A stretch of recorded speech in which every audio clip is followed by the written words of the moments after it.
I looked at my utilization and I realized like I'm getting results. I'm doubling our sales. All our clients are renewing. Like I'm performing at one of the highest levels on the team, but my utilization was lower than the rest of the team. And I was just like, how is this happening? Because I know I'm not working less than my other team members. But then I come to find out through conversation, my other team members were just padding their hours and they looked great on paper. And, I'm the one, because I'm being honest, I look like I'm doing less when I'm actually providing double the value. What if burnout isn't something you recover from once, but something you can learn to recognize and prevent? In this episode of Give Yourself Some Leeway, I'm joined by Jennifer Y. Afriye, who shares her personal experience of burnout and the lessons it taught her about rest, boundaries, and redefining success. Through her journey, she developed the R.E.S.T framework to help people recognize the warning signs before burnout takes over. We talk about common misconceptions around burnout, why rest is more productive than we think, and how practices like reflection and micro rest can protect your energy and your mental health. If you feel like you're constantly on, struggling to slow down, or questioning what success really means, this episode is for you. Jennifer, welcome to Give Yourself Some Leeway. I've been waiting for this conversation for so long, so thank you for making the time today. Yeah, thank you for having me. I'm so excited as well to be on this platform, and I know we're going to have a great time today for sure. Yeah, I mean, when we had the first conversation, I was like, yes, we align on so many things. We could talk for hours about this. But for everyone listening's sake, we'll try and keep it as summarized as possible and to the point. Jennifer, where I want to begin with you is uh, with a lot of burnout stories. Where did it begin for you? Where you felt that okay, this is a turning point, or this is like enough is enough. Mhm.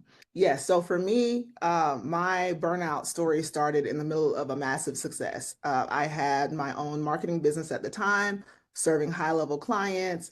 I had actually been working with some people in the entertainment industry, just sold out stadiums and helped release like world-class projects and all these things. And I was getting all this applause. And then all of a sudden, my body completely shut down. This was like what was going on? And doctors could not figure out what was going on with me. For about a year, that journey happened. And then basically they were like, your immune system has shut down and we don't know why, right? And that started the process for me because I realized that my body had been ignored for so long and my body was forcing me to have a conversation that I didn't even know to have because I was so focused on, hey, I'm doing good. I'm hitting the targets, I'm achieving the goals. And it's like, no, actually, there was this whole world of taking care of myself, of listening to myself that I completely ignored because I was so focused on the outside performance of everything. So when that happened, that literally forced me to slow down. And the goal of what I do is try to help people not get to that point because it was tough to go through that. But it forced me to slow down and it forced me to have that conversation. And I realized I had built a version of success that caused me to ignore myself, which wasn't really success. I love it. It was when your body was screaming at you that you Yes. have to change. And I've seen this a lot where our mind whispers that things are not going all right. And we tend to ignore the whispers, but our Mhm. mind can whisper to us thousands and millions of times every day. Well, we'll choose to ignore it. But it's Yes. once your body screams, it's like, okay, now I have to listen to that because it brings everything to a grinding halt. But when your body is screaming and you start seeing physical symptoms, it's a lot harder to manage that than if you got it when it was still in the whispering stage. Yeah, yeah. And I realized as I started to go on this journey of figuring out what happened to me and how I could recover and all these other things, I realized that I had so many misconceptions about burnout because I thought burnout was associated with like laziness or weakness. But then as I dug deeper, I realized burnout usually happens to the most responsible one in the room. Like the most reliable one or the strong one, the one that takes their identity kind of to the utmost of being the one that always shows up. But burnout doesn't come for the unmotivated. It comes for the person who takes on too much. And I realized that and I was like, okay, in some ways I've adopted this role that I didn't turn off and that led to where I was. you know? Yes, and that touches on another great aspect of burnout isn't about the workload. Yes. And this is something I covered before when I was first talking about my story, and I said, "Look, I got really stressed out at work," and they said, "Oh, well, you're making your workplace sound very stressful." Yeah. And I said, "Well, it would not be stressful if I didn't care about the work that I did. Yes. If I didn't care about that work, I could just show up every day, clock in, clock out, and not care about what I do. I probably wouldn't have burnt out. But Right. because I wanted to be perfect, because I wanted to show up at my best every day Yes. and compensate in any possible way, whether that's with coffee or energy drinks or anything, just to get me through the day and perform at my peak, which Yes. what I thought was my peak, and the toll that took on my body, it was because I cared about what I did. Yes, exactly. And in some cases, it's not even about care, like even from my own story. Sometimes it's just about honesty. So, me coming from the consulting world, everything is about hours. So, hours and utilization and how many hours you're billing the client and all these other things. And so, I was, looking at my workload and trying, like you said, to show up and do my best and all these things. And then, I'm literally marking my timesheet, so down to the quarter of the hour, we're marking every single thing we do. And I looked at my utilization and I realized like I'm getting results. I'm doubling our sales. All our clients are renewing. Like I'm performing at one of the highest levels on the team, but my utilization was lower than the rest of the team. And I was just like, how is this happening? Because I know I'm not working less than my other team members. But then I come to find out through conversation, my other team members were just padding their hours and then they looked great on paper. And, I'm the one, because I'm being honest, I look like I'm doing less when I'm actually providing double the value, right? So sometimes you are in the middle of a system that doesn't necessarily reward that level of care. And it's important to be aware of that. And that's why I think conversations like this is so important because we have to put ourselves first in every circumstance to be able to show up as our best. What was you mentioned the misconceptions you had about burnout at Mhm. first. What do you feel was the biggest misconception that may have held you back when you were recovering from burnout? The biggest misconception is really, the reason why I wrote the book is just that rest wasn't necessary. Like that rest was weakness. But actually when I studied and I dug deeper into it, it's just like, wow, yeah, I learned things like, oh, taking a 5 to 10 minute break can make you like 40% more productive. And I was like, what? Why don't we take breaks more often? Like I didn't, I didn't understand. So I thought I was actually helping my output and helping my productivity by pushing through instead of tuning into my body and taking those breaks. So I think that that is probably like one of the biggest misconceptions. Another misconception is that burnout wasn't a thing, like it wasn't real. And then I studied and I found out, oh wow, this is actually like not just a psychological phenomenon, it's a physical phenomenon that can have long-term health effects on your body. Like in my story, it did. And I was just like, oh wow, this is actually a thing. And I'm like, why don't people take this more seriously? Why don't people talk about this? And that's why I'm so grateful for your platform because it's a conversation that should be more common than what it is. And people experience it, but they don't know they're experiencing it. And I think that was for me the biggest thing. It's just like, oh wow, this is not made up in my head. It's not just that I need to take a nap. There's so much to this, you know. Yeah, that was the one of the biggest backlash I got when I first started the podcast was no one talks about this. So if you know what's good for you, you shouldn't talk about this either. And I Right. was like, right, okay, okay, yeah. And for me, that was supposed to shut me up. And if Hmm. anything, it had the opposite effect. The Right. more pushback I got at first, the more it fueled me to go forward. Because when people said, no one talks about this, I was like, well, I'm talking about this. So that means that if no one else is going to talk about it, I need to talk about it more to Yeah, normalize this absolutely. conversation. And then they said, well, you're the only one talking about this. Rather than me saying, oh, I'm alone in this, I asked the question, am I the only one to ever experience this? Am I Hmm. the only one who's open to sharing their story? Humans love sharing stories. Right. So I was like, maybe they just don't have the place to share those stories. And that's where I began. I said, look, if anyone wants to share their story, give yourself some leeway, it's a safe space to do so. Whether the episode goes live or not, you get to share your story. Right, absolutely. And I think, the kind of tragedy in all this is that you can win in the short term, but lose in the long term, right? So sometimes, there's these corporate conversations around like things like retention and all of these things. And it's just like there's so many great employees that have been lost to things like this from organizations. There's so much health that has been lost. Experience people have lost a lot. Like people, when I've had this conversation, especially with clients who I'm coaching through this, it's a lot. Like relationships suffer, health can suffer. So many things can suffer because of this, and it's just you're winning in the short term in terms of like ignoring yourself, but in the long term, it's not sustainable. And so I think that was the mission for me is like, how do we build a version of success that works not just for now, but it will also benefit us 20 years from now, right? Versus having problems that come up 20 years from now because of how we're treating our bodies today or how we're treating our lives today. And so I was just like, that was the path for me of like, this has to long-term work out for me. I don't want to sacrifice myself for this org or sacrifice myself for this position and then later on have to pay the consequences for that.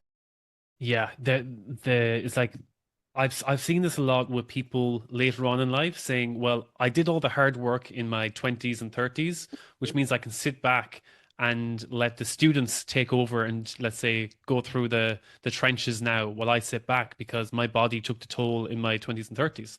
And I'm like, "But are you still motivated in the work that you do?" And you just see Mhm. the light fade from their eyes, being like, "No, I'm just going to sit back and clock in, clock out, and go Mhm. through the humdrum because that's how life is." And Yeah. I thought that was really sad, but that was just how they accepted it, and they said that's normal for us. But Mhm.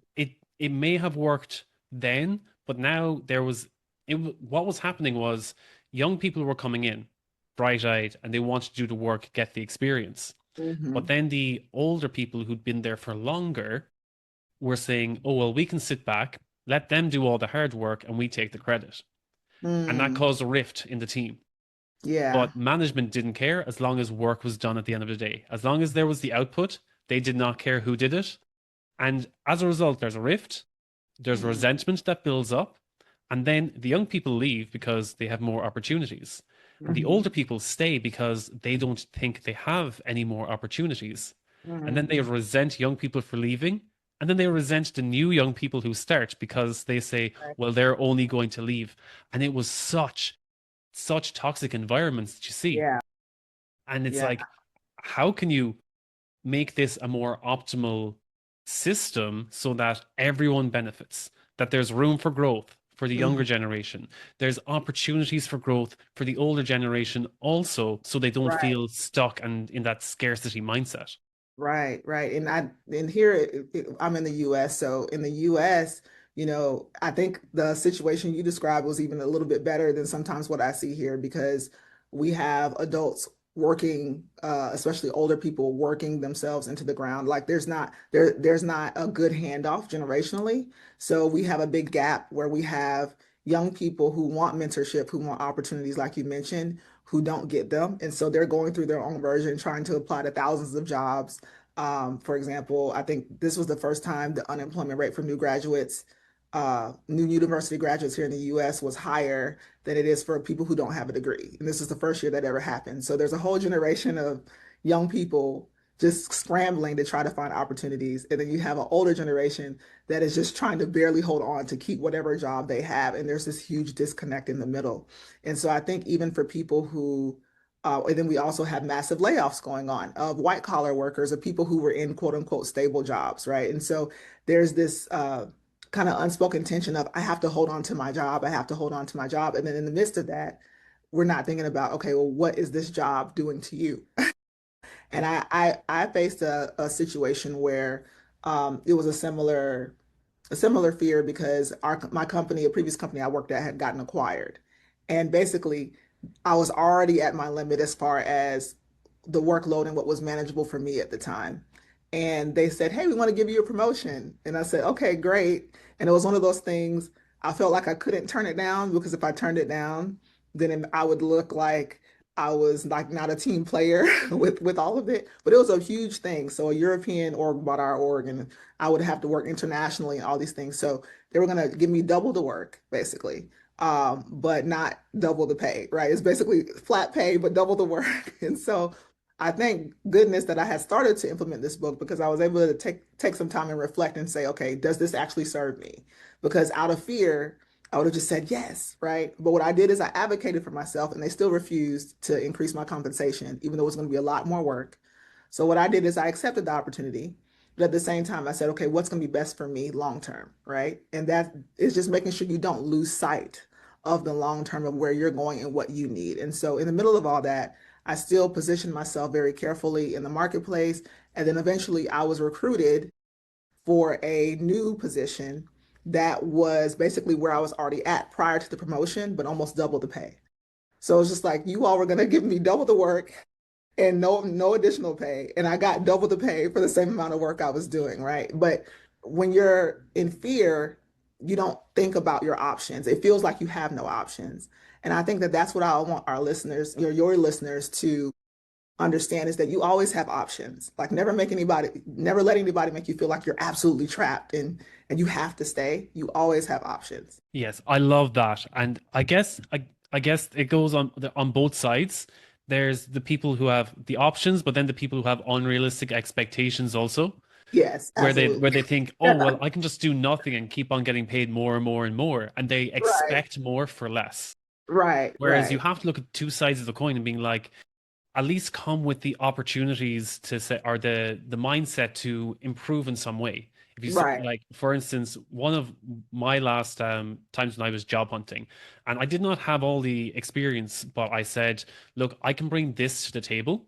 While I may not have these skills, are these skills that I could learn in the new position? Yes, it might be challenging for me in the first few months, but I'm willing to put in the effort to learn what I don't have. But Hmm. what I'm bringing are skills that you don't have listed here that I Right. feel could be of benefit to you that you may not have considered. And they Hmm. appreciated that. They were like, okay, this gives us something to work with. And rather Hmm. than me saying, I don't have skills A, B, C, D, but I still want you to hire me, then Right. then they're going to be like, no, you're because you're coming from a sense of lack.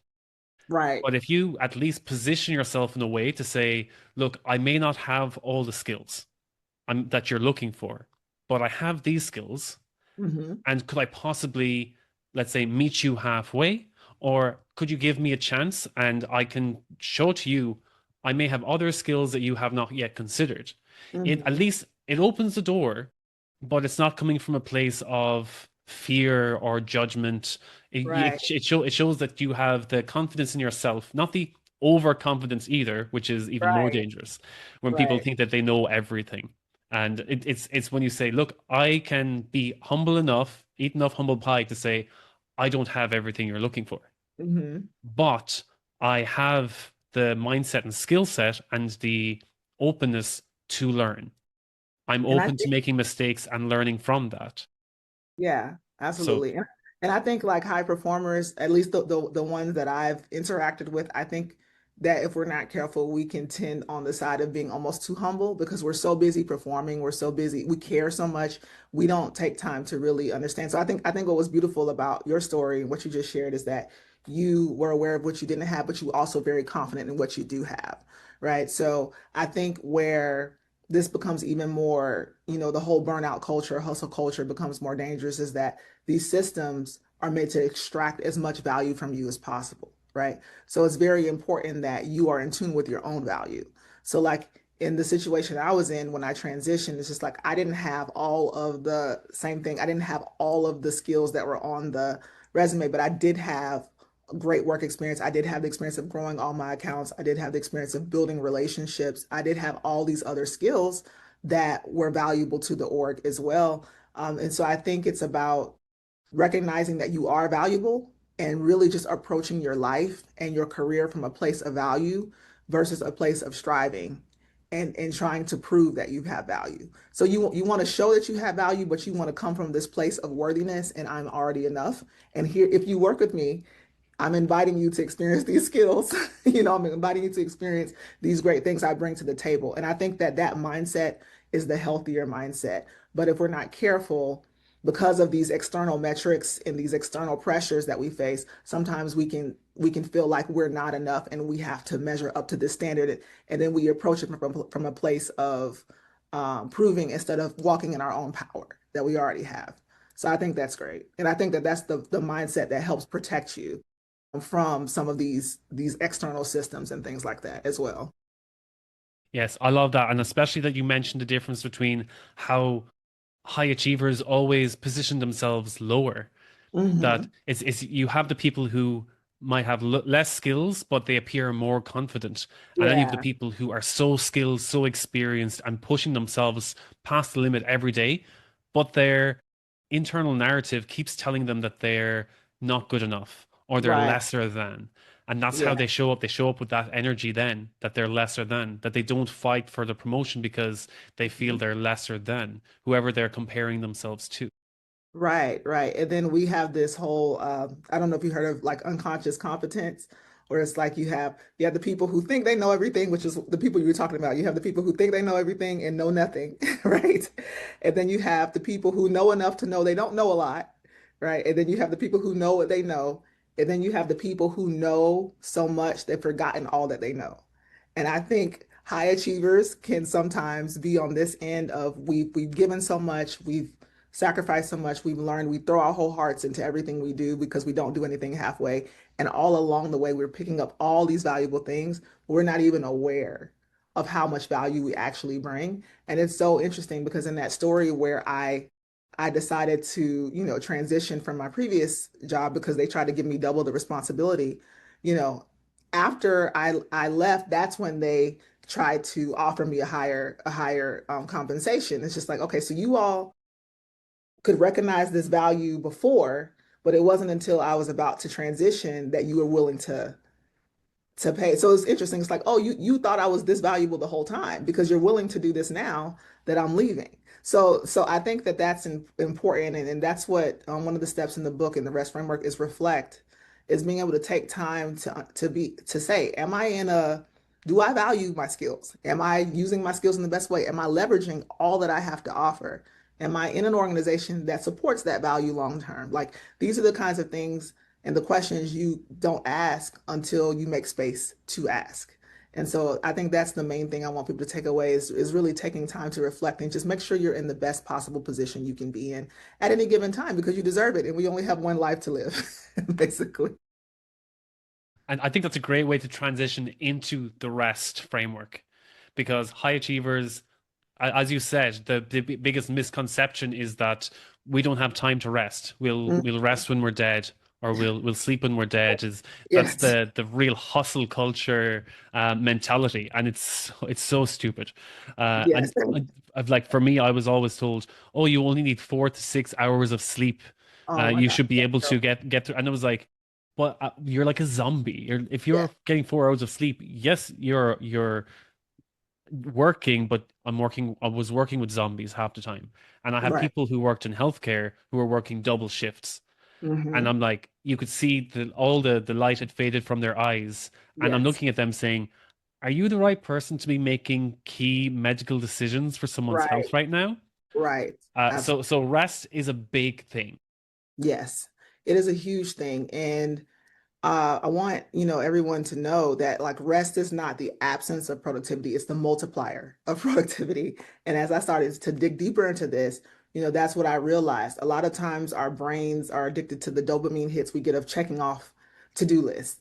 And sometimes that makes rest feel unsafe at first, but it's not because it's unsafe or bad. It's because for a lot of us, especially in the US, this is a big thing. Rest is new because we don't get enough of it. There are some cultures around the world that value leisure as much as they value work, and they don't live to work, they work to live in a way.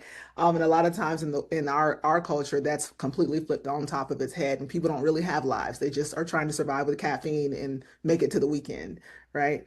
And so with rest, the whole goal is to create a sustainable rhythm that supports you so that you can have success and well-being without sacrificing your ambition at the same time. And so there's sort of 4 steps to this framework that spell out R.E.S.T. And so the first is reflect, right? Because if you never step back, you can never see the big picture clearly, right? And so many of us are in our lives that we don't get the time to just step back and just work on our lives. And so rest is all about asking questions like, am I actually heading in the right direction? A lot of us, the way we live sometimes because we're going, going, going, is the equivalent of just getting in a car and just driving somewhere. So like for example, I'm in the Eastern US. So if I want to go to California, which is on the opposite side of the continent, basically, or opposite side of the country, um, I can't get in the car and just start driving south. But like I have to actually plan to go to my destination. I have to plan what roads to take, how I'm going to get there, all those things. But sometimes we're just driving and then we look up and we're in a destination we never planned to be in. So for me, as I look up and now I'm with all these doctors and I'm trying to figure out what's going on and I'm having to go through and it's just like let's just take some time to figure out where we want to go. That is what reflect is. Ask questions. And then, I always say like success is not about doing more. It's about doing what matters and having the energy to do it well. Right. And so that's where E comes in our framework, which is energize. And it's all about intentionally filling your life with the things that energize you. We all have different hobbies. We all have things, people and things that bring us joy, right? And making sure that we take time to engage in those activities and those relationships that bring us joy, because when we do, it also helps our life, it helps our productivity. And I think that that's one thing I've seen with a lot of high performers. It's just that, there are seasons of sacrifice. Don't get me wrong. I understand that. We all understand that. But sometimes things are costing you more than you think they are. And so taking time to energize, make sure that you don't let go of the things that matter to you, whether it's relationships or hobbies, like I said, or anything you do that just fills you up, because then you bring that energy to everything you do, right? S is for strategize. So strategize is about, again, making sure that you are going in the direction that you want to go in. So you don't confuse motion with momentum because they're not the same thing. Just because you're moving doesn't mean you're moving in the right direction, doesn't mean you're actually building momentum. And busyness is not the same thing as productivity. And I think that that is the major thing. You can, like I mentioned with that job, if I wasn't strategizing, I would have just taken the job and just been doing double the work at half the pay, right? But by taking time to strategize, I was able to say, okay, wait a minute, I can take these same skills and transition them to a more valuable context, right? And so with strategize, it's about making sure you are getting the most out of your effort, right? So you can do more with less. And sometimes we think the answer is to do more with more and do more. And it's like, no, the answer is to do what matters, do it well, and do it with maximum energy. And so that's what strategize is about. And then thrive. Thrive is the T. And the whole point of this is that success should feel good, because I realized I had built a life that looked good on paper but didn't feel good to live. And so thrive is about redefining success so that it feels good to you.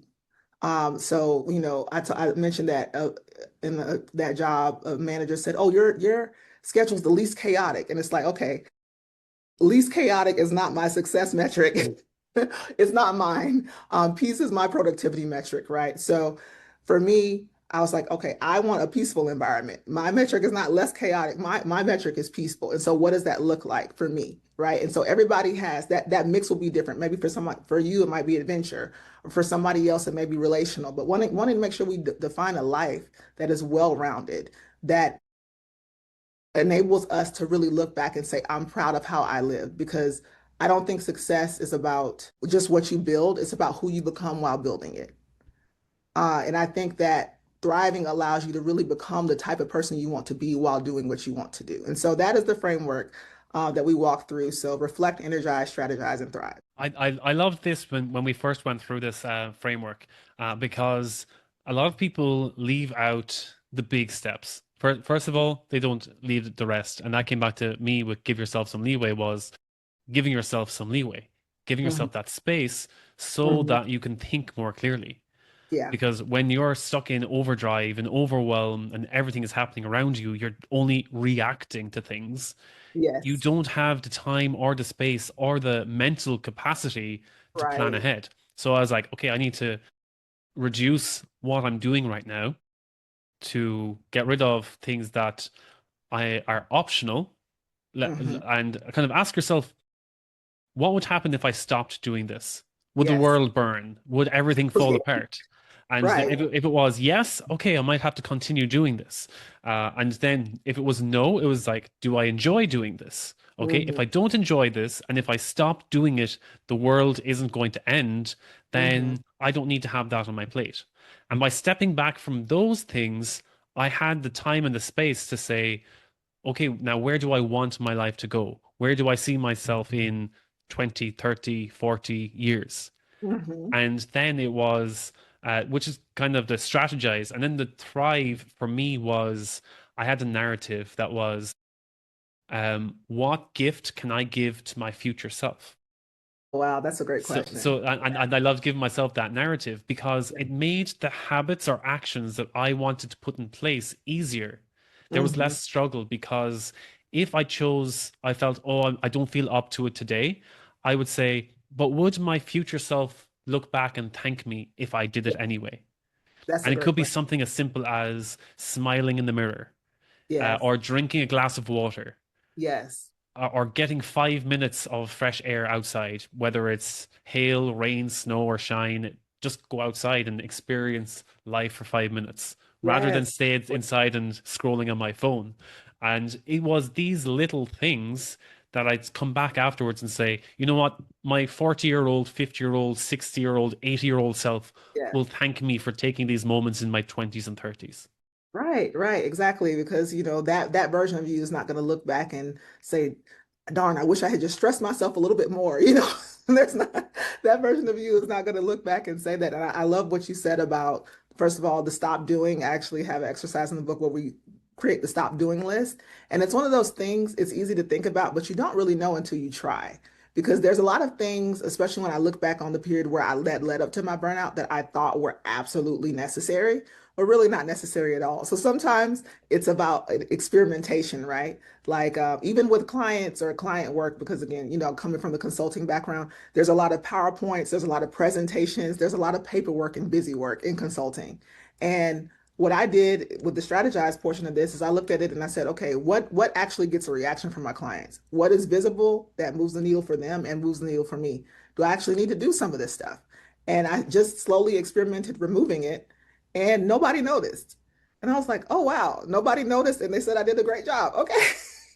So I just saved myself an extra, 5 hours of extra things that I thought were absolutely necessary to deliver for this client, and they didn't even notice or care, right? And so it's the same thing with us. It's really defining what matters to us, what matters to the people. We're looking at it, like we mentioned earlier with high performers caring. It's not that we don't need to care, but we just have to focus on what we care about. And maybe we care about too many things, and we can care about these few things that really move the needle for us and everyone else at the same time. Yes, that's a great way of putting it. It's what moves the needle. Hmm. Because we can try to perfect everything and Yes, have everything polished and shiny, but if it doesn't move the needle, then people are probably not going to notice. And yes, there's some things that I notice that are the metrics moving forward. And some people are so focused on, yes, but did you cross all the T's and dot all yes, the I's and this? I'm like, well, it doesn't matter. right. We send a draft. If they come back and they don't like the draft and want those I's dotted, then we dot the I's then. But if they're happy to Exactly. move forward with a few I's that are not dotted, and we still get the same result at the end, everyone is happy, I'm not going to lose sleep over a few undotted I's. Exactly. And similar to your question around, what gift can I give myself today that my future self would appreciate? I always ask myself two questions every day. So I ask myself, what can I do today that would move the needle for tomorrow? Like, and I think about it that way. And then I also ask myself, how can I make myself a priority? And that's just a small question, but it can literally change, especially if you're not used to making yourself a priority. It can literally change how you reorganize your day. So, for example, um, I might start off my day saying, without consciously asking myself that question, I may say, okay, I have XYZ meetings tomorrow, so I'm going to do those. I'm going to prep for this presentation. I'm going to meet with my team because I also have a business that I run as well. But if I say, how can I make myself a priority? I may say, okay, I'm going to have my morning meeting block, but then I'm going to make space to walk for 30 minutes because it's sunny today and I actually want to be in the sun and we don't see the sun that often in our winter time. So I want to go see the sun. And I throw those things in there. And then what happens is I go take that walk and I'm creative and I come back with fresh ideas that help everything else become better. So I think that that's a great question. Asking ourselves these questions, that's part of reflect, right? Making sure that we're heading down the right path. And especially we see in leadership roles, high achievers in leadership roles, and they Hmm. want to influence their teams. Hmm. Now, if you always show up as the leader and you are on doing everything on a whim and you're overloaded and nothing is getting done because you're taking too much on, even though you're at work 10 hours a day, Right. that doesn't look good for your team. And that's not really going to help them to follow by your example. Are there anything that you would recommend to a leader who is overwhelmed, on the verge of burnout, but obviously in denial, Hmm. for them to start maybe recognizing it or reflecting on it or following the REST framework in a way that um, people are afraid. People are afraid that they need to step back from everything so that they Hmm. can start working on themselves. But what's the first step to stop them, let's say, so that life can go on without them stepping back from their work? Right. Okay. So, one thing I want everyone to remember with this is that small hinges swing big doors. So we don't have to conquer the world in a day. One thing and you kind of alluded to it earlier, I recommend people start with is just micro rest. Because if you've been in the space where you've been going, going, going and not taking any time at all, it's hard to just go from not taking any time at all to, you know, taking weeks of it, a vacation at a time. And sometimes people hear this and they think it's vacation, and it's not. You can literally take 5 minutes, and I'll even give a challenge. Take 7 days this week, and each day spend 10 minutes of non-productive time. Just space. Just create mental space for yourself. Just sit there. No outcome attached, no timer, no just notice what happens for you. Notice what happens in your body. Do you panic? Do you reach for your phone? All of that is data. All of that is data worth paying attention to because that may be how you've been operating. And so I think awareness is the biggest step. So 10 minutes is not going to cause anything to crash, right? And by setting that 10-minute boundary, it gets you in the habit of practicing that muscle. Because sometimes we think the world is inflexible. But actually, I found that as we learn to set boundaries within reason, people adjust, systems adjust. So the first thing you have to do is just do it for yourself. So I think micro rest is a great idea. In the book, I have a whole micro rest menu of like different things you can do that take 5 minutes or less that can help calm you down and really help you tap into that reflectional space. But yeah, 10-minute challenge, 7 days this week. Just do it for 10 minutes and just see what happens. Because a lot of this stuff, we can talk about it, but when you do it, that's when you really start to feel it and see the change. The one thing that I love about the micro rest was when I first started recommending people to spend 5 minutes alone with their thoughts, it was Yes. the scariest thing. It Yeah. was like, what do you mean without my phone? That just sitting, and I was like, non-productive, so there's no outcome or monetization or anything attached to it. It could be staring at a wall, or you could just sit on a park bench and just watch nature around you, watch the clouds go by or something. And they were like, no, the idea of being alone with my thoughts for 5 minutes is scary. And I was like, okay, Hmm. well, that should bring up a lot of things for you. Yeah. Because if we don't feel safe with ourselves, Hmm. then if our body is not safe with ourselves, we're not going to ever tap into recovery. We're not Right. going to be getting quality sleep if we Yes. are constantly in fight or flight mode on our Hmm. own, if we can't even trust our own bodies and our Yes, own exactly. thoughts. Exactly. And it's just, I think that that's the most important part of this. It's just like, a great salary or a great career, a great life is not great if you lose yourself in the process. Like if you lose yourself in the process, it's not great. It's not good. And we want to create something that is good for the world, but good for you too, So I think um yes, sitting with that, just questioning that, like, why is it scary? What is scary about this, right? And do I want to have a life that's ultimately scary? Like, do I want to look back, in my old age and say, man, I lived a scared life. Like, that's not what we want. And we consciously know that, but it's just like, what are we doing today to make sure we're not on that path? That just brought me back to do you know Bronnie Ware's the top five regrets of the dying? And Yes. the top Yeah. regret is like, I wish I didn't live to other people's expectations of me and just live the life I wanted to live. I wish I didn't work so hard on Yes. things I didn't want to work hard on and spent more time with loved ones. Hmm. And that's the that's one of my biggest fears is to have one of those regrets in my old age. That I'm like, I spent too long caring about what others think, Hmm. and others don't think about us as much as we think they do. They're not, Exactly. they're worrying about themselves. We should be worrying about ourselves as much as they're worrying about themselves. And I feel that high achievers quickly put themselves in that box of looking for others' validation, looking for the status of what other people might think of them when no one is really caring about them as much as they think they are.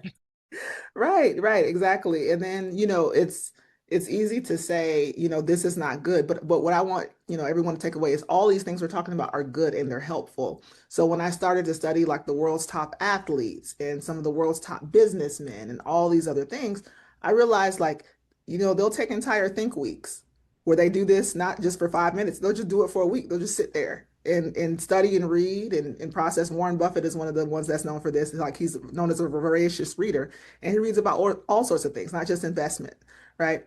Um, Top athletes, for example, track athletes, Olympians, they take their training and their recovery just as seriously, like equally seriously, because they know if they don't fully recover, they're not going to be able to perform. And every, couple of years, we marvel at these wonderful works they do, but these wonderful works they do are also built on a lot of rest. And so it's just one of those things that's just hidden underneath the surface, but it's everywhere. So if you take the mindset of, I'm preparing myself to show up as my best with this, it's not something that's taking away, it's something that's adding. I think that that's the mindset shift I'm hoping to help create as we have these types of conversations. Yeah, that was another aspect I love that people always bring up the sports analogies, and they're always looking at, oh, they've beat the world records and they beat this and that, and next thing is like, but it's the rest and recovery and the mindset you don't see behind closed doors.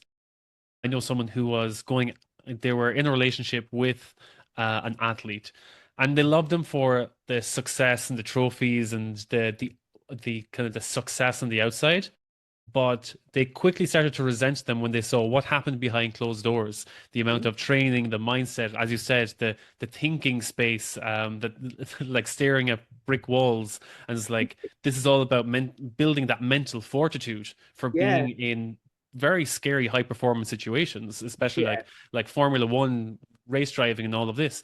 It's not just about being in a fast car. You also need to be in a certain mindset to put yourself so that you have quick reaction times, yes, and also you are in a speeding piece of metal that could go up in flames at any second, and being able to stay calm in a very volatile situation.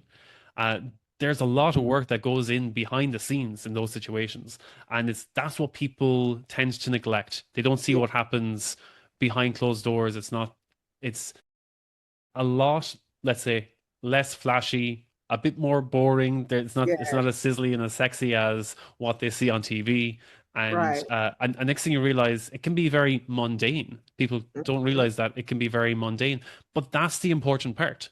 It's Yes, the boring work actually yields the highest results. It's the work that no yes, one wants to do. They want to do the flashy stuff. They want to do the fun stuff, or they want to see the stuff that gets them the validation and the success and the honor and the um all the appreciation.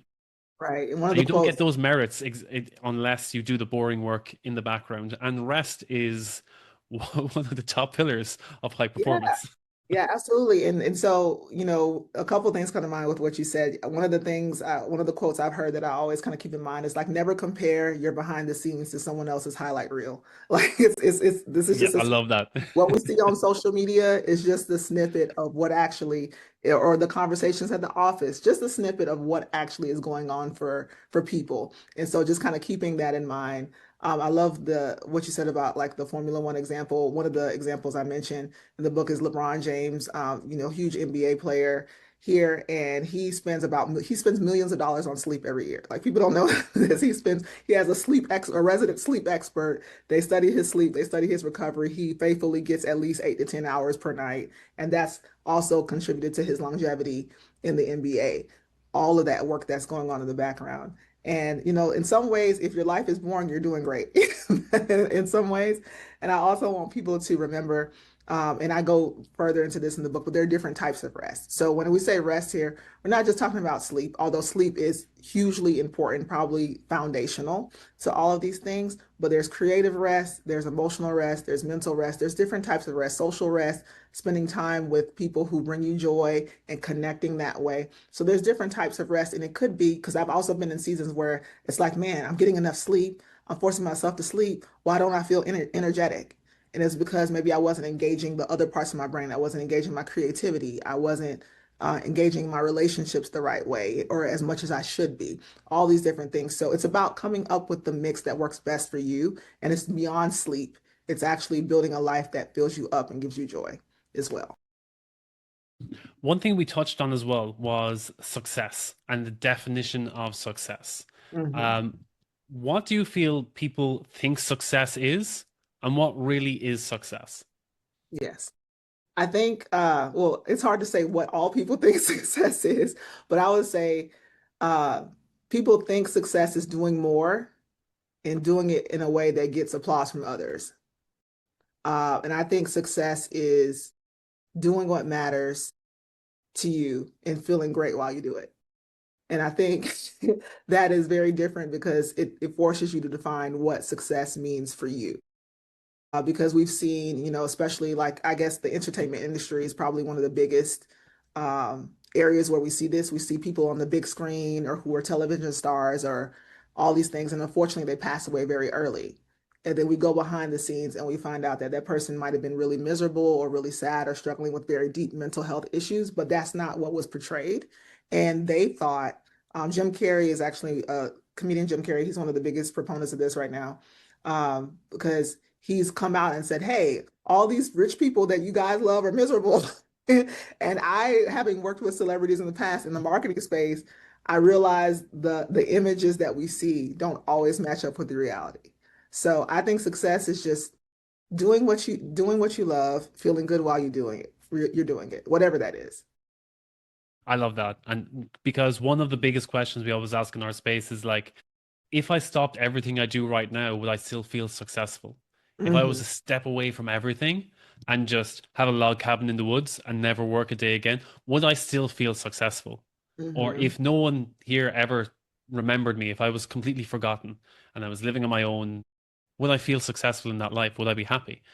And that brings up a lot, especially for people who are so attached to external validation. They Right. say, "Oh, but what if I don't get this or I don't get recognized for this?" Or and that brings up a lot. And it's like, Hmm. but what if no one recognizes you for that now? What if no one ever like because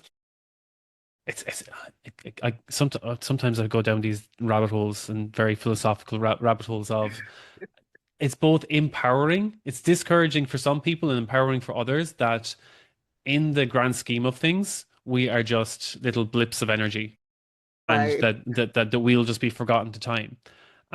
But in the same time, we are these little blips of energy with so much potential in this lifespan, so Hmm. that we can explore life and experience life in a certain way within this little blip that we are.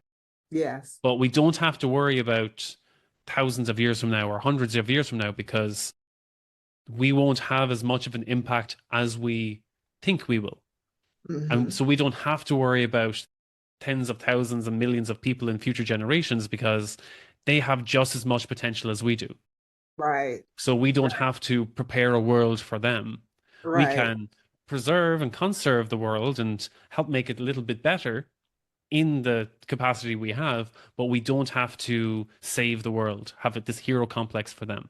Right. And that's something that I feel that I thought that I needed to do at one point. I was like, no, no, everyone needs to become multi-billionaires and super successful, and that's the goal that we are all supposed to be achieving. Is like, but no, you can take a step back and Hmm. have faith in the people around you that, okay, I have this much capacity, and I'm happy to bring this much capacity to the table. I also have confidence in everyone else here can bring about the same capacity and we can do it together collaboratively. And then there Mhm. will be the super genius who might do tens or hundreds of times better, and that's okay too, because I'm Right, not him. And right. it was finding that acceptance in Hmm. my definition of success does not have to be the same as the Elon Musk or Jeff Bezos Right, of the world. They can have their definition of success and work to that, but I don't need to meet that in order to be happy. right. And then I think and that's why, I wrote the Thrive chapter in the book because I think it's also it's common we do it a lot, but we equate monetary accomplishment with success. But America is in the middle of a huge scandal right now, and we're seeing that people who had monetary success were depraved in a lot of other ways, right? So it's just like, are the people successful? It's up for interpretation, like you mentioned. So that's why it's like, what version of success do we have? And one thing that a good friend told me that I always keep in mind is she said, never underestimate the power of just being an example. If you are thriving, if you are showing up as your full self, showing up energized, showing up calm, showing up peaceful, showing up in a way that is tapped into your authentic energy, you're going to positively impact your world. Maybe not the world, but you can impact your world, your loved ones, your friends, your family, your workplace in a positive way. And that has a ripple effect of its own. And so I think making sure that we show up as the best version of ourselves is a way that we can contribute to making the world. That was beautiful. Uh, Jennifer, is there anything that we have not touched upon yet that you want to make sure that people uh, again, I don't always have all the questions. Sometimes there are things that I feel that people want to bring to the table that we never get to touch upon. Is there anything that we haven't touched upon yet? I think we've touched on a lot of great things, honestly. This has been such a great conversation. I think the main thing is just making sure, that you live from this place of understanding that you, like you mentioned, you are that blip of energy, but you are a valuable blip of energy. And so you have to treat yourself like that value. Treat yourself with the value you deserve, even if the systems are not communicating that to you, even if the pressures of the outside world do not communicate that to you. Operate from that space and things will go a lot better. I think that's the main takeaway I want people to have. And Jennifer, your book, Rest is the New Hustle. Yeah, Is that out or is it on the way out? it is out. It's It is available. out. Yeah, Awesome. it is available on Amazon, paperback, Audible as well. My favorite version is the audiobook because you can listen on the go for our high achievers. But yes, it is out. It is available, and we'll be expanding it to other platforms as well. Awesome, Jennifer. I love that. Especially the shout out for the audiobook because I haven't like sat down to read a book properly in a long time. Like I might flick through a few pages and I'm like, okay, I'll come back to that. And then it's about 2 or 3 weeks before I get back to the book. But maybe it's a generational thing. Maybe we're just like in the audiobook generation now. And all of Yeah, my books are an audiobook now. As I have paperback and the audiobook. And next thing I can go like, okay, at least I can listen in whenever I want and right. kind of go back in an audiobook. Or maybe it's just a high achiever thing where I'm trying to multitask by listening to an audiobook as well as something else. Yeah, Uh, yeah. but But the yeah, audiobook is great because you can pause, you can stop, you can actually reflect, while you're doing yeah, whatever you're yeah, doing. So yeah. yeah, I think that's great. And I also do have a gift as well at restbookgift.com. It's called the Rest Starter Kit. So if you're at the place, where you actually want to start to reflect and go through this process, it's just a free guide to help listeners go through it, ask those questions, and kind of reevaluate, strategize, and ultimately thrive. Define what thriving looks like for you so that you can make that happen as well. Awesome. Jennifer, thank you so much for your time. This was a solid episode. Oh, thank you. I enjoyed it so much. Thank you for having me.